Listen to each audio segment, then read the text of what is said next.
Hello, here's Luis Daniel Maldonado Fonken, and today I would like to share with you two important lessons I learned in my very first business. I have been in the path of entrepreneurship since I was a child. My first business I had when I was 12 years old, and the story of this experience is that it started without me really planning it. And that is the reality. When we pay attention, opportunities that are time sensitive appear to us.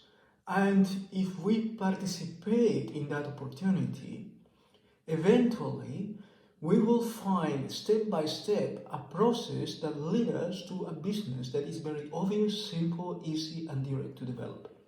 And this was the case of this first business I did create.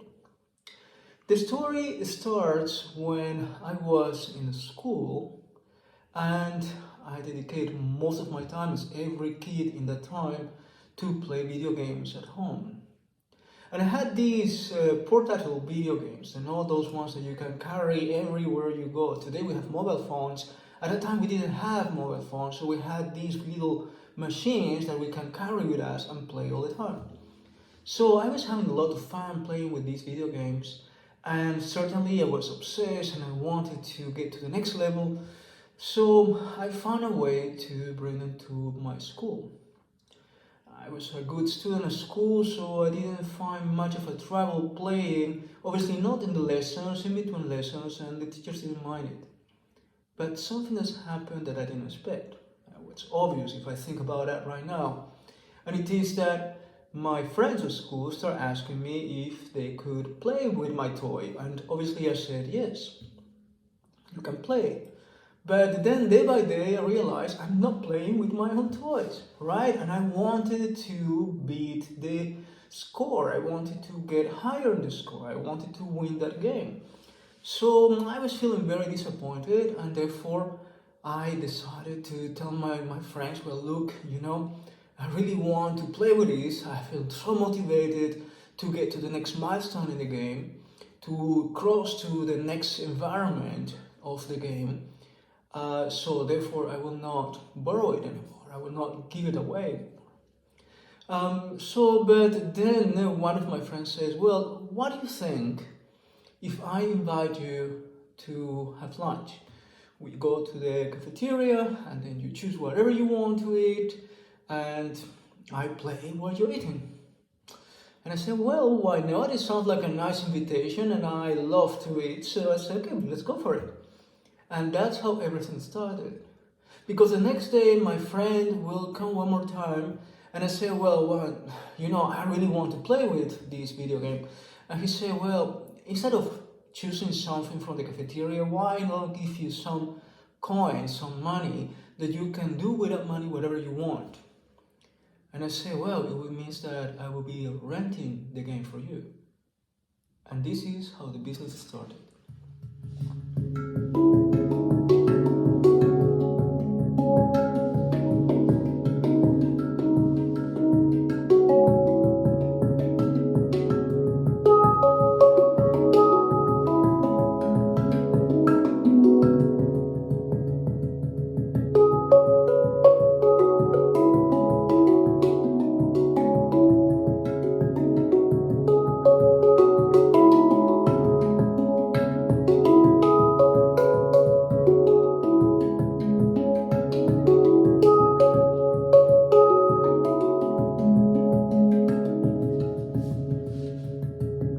So one friend became two, two became three, then suddenly in the breaks in between lessons I will have 10, 12, 20 people waiting in a line to play the video game, to give me a coin and play some minutes with it. I was going back home with a lot more money than I ever had before. I was within a week already earning a lot more money than my parents would have given me in the whole year. And I thought that certainly there is a business opportunity here, and the next week I will have more friends coming and suddenly I will start giving my video game to people that I never met before from the school. So I was feeling motivated, and certainly I thought how to multiply the business. I could bring probably not only one of my video games, but probably the two, three I have. And then I borrow one from a lot of my friends, and I put three, four things for all these new customers now to enjoy the time playing video games in between the lessons in school.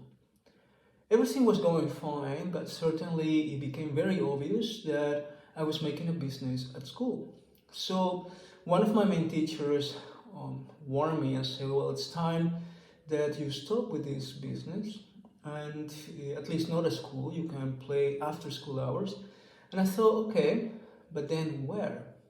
And this is when our resources in life start becoming really appealing. When we really see the potentiality that we have is when we actually need it. I will talk to my grandmother and agree to visit her in the evenings after school time, and will bring some friends to her house to play video games. And she found it interesting. I mean, very soon she would realize I was just not only playing with new friends because there were so many people coming and going out of her house, but she helped me and gave me a little room in which I can set up not only my portable video games, but also TV screens and Atari and consoles and all this kind of stuff. So the business started growing, and then I saw the potentiality of it. For that time, we didn't have in town a video game arcade, and I thought it is really possible to create in town a space in which everybody can come and play video games. So I did calculate how much I should invest for the business and the amount of money I should make and the number of months I should make it. And I was just thinking for myself and making those numbers, and I realized if I can invite partners, friends of mine that have other video games, we will have probably the potential to 10 times earn the money faster than if I do it by myself. So I did, and I started sharing some of the income, obviously, and I created some partnerships. So within a few months, I started earning monthly the minimum income, the national minimum income of my country. And I was a kid, not older than 15 years old. And in a few months, I saw my life of entrepreneurship in my eyes. I could see what I was loving to do.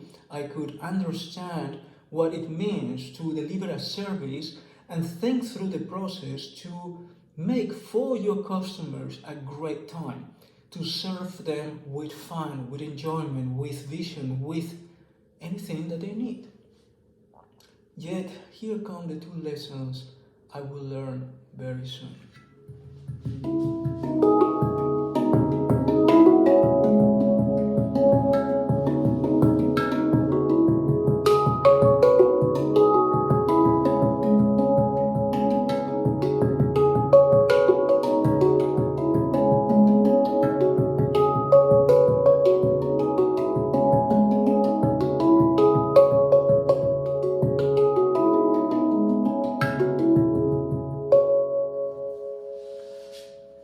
Today, after so many years dedicated to work in sustainability as consultant, and found myself dedicated to purpose-driven entrepreneurship, understanding the importance of acknowledging the impact your business activities have, not only in nature, society, and economy, but in the life of people. I must say that the lessons I learned when I was in school with my very first business have been so important to me. At the time, I didn't realize that yet until the last moment. I didn't reflect much of the business I was doing. I was earning money, I was having fun, I was having friends there, my friends were having fun, my grandma was supporting me, and nobody was commenting or judging anything. But one day I will receive a phone call. And I will learn with that phone call about two important things. To notice the impact that your business creates in your customers, in society, but also the importance of paying attention to policy and culture. And I think for all of you that are dedicated to the path of entrepreneurship, these two lessons you will realize are very important, mostly if you are a purpose-driven entrepreneur. So what I did learn was that we really must pay attention. So my father made a phone call and talked with my grandma. She asked me to go to the phone. And my father briefly explained me that I had to stop with the business. I was feeling very disappointed at the beginning and didn't understand why, as I had plans to grow in the city, to rent a space, buy these video games, very big consoles, and make a lot of money with it and have a lot more fun. But then my father explained me that the director of the school asked him to stop for the following reasons. The kids that were giving me some money for the video rent, for the video games, to rent them, they were spending the money of the lunch. So that means that they will not eat lunch in the day. They will arrive very, very late at home in the evening, hungry without eating lunch. They will not have lunch in the middle of the day, which means that they will be very, very tired and they will fall asleep in the lessons. And some of them will not only fall asleep, but will lose consciousness. I was completely unaware of that. I didn't know anything about the struggle of my customers and why they had to sacrifice to come to enjoy some time playing. And they were all kids, obviously, and kids do things like that. When the parents realized that they were in the house of Louis Daniel playing video games, spending all the lunch money there and their savings, obviously they will talk with the teachers and the teachers with the director will talk with my father, and my father will talk to me. Well, the final conversation with my father was that he expected me to go to the university, get a diploma, and stop with the idea of becoming an entrepreneur. He was not so successful at the end of the story, but I did learn two important lessons. One is to pay attention to the impact your business, your design creates in your customers, and pay attention to culture and policy.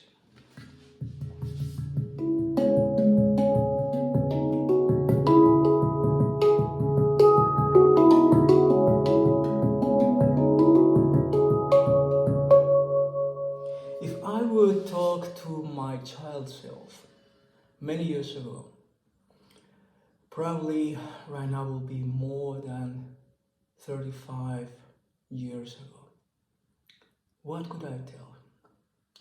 And I've been reflecting about this all the time when I think about a time. And I come always with a new solution, You could do many things to still run the business and care for your customers when you realize that your customers don't care for themselves.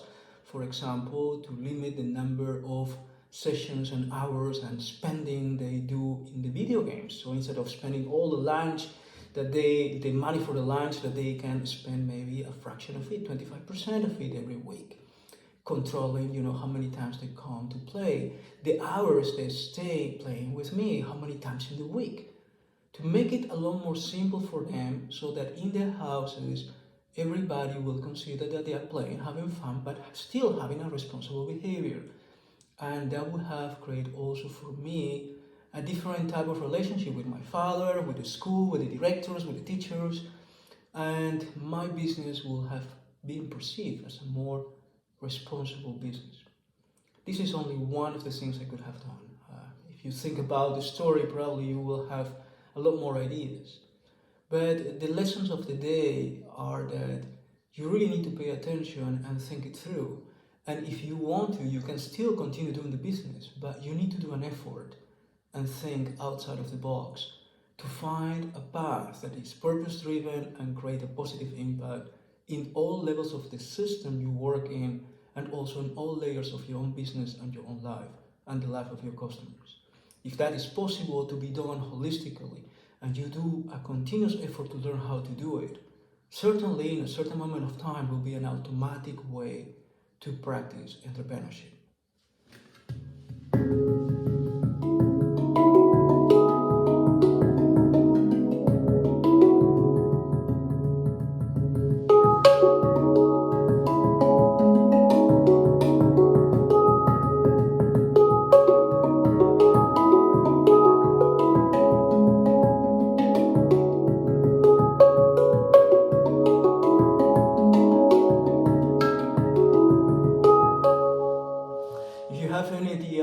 for a business project and you would like to share with me and have some sparring sessions, I will be happy to help you to use a tool for holistic wealth generation and strategic management that considers the impact that you create in the world, in your life, in the life of your customers. I wish in the time I was a child I could have a mentor, a coach, a tool that could help me do a better self-assessment of my business activities and strategies. But I had to learn through the experience, through getting at the edge of what the system allows me to do, to experience that my customers were harming themselves at the same time that they were looking for having fun with playing video games. And all of that can be changed if we learn how to think strategically and if we have the opportunity to receive some feedback and support from people that can help us think it through together. So you're very welcome to share with me your business ideas, and I will share with you this tool, this template for doing creative business, for exploring your own potentiality, your purpose, and do better business together.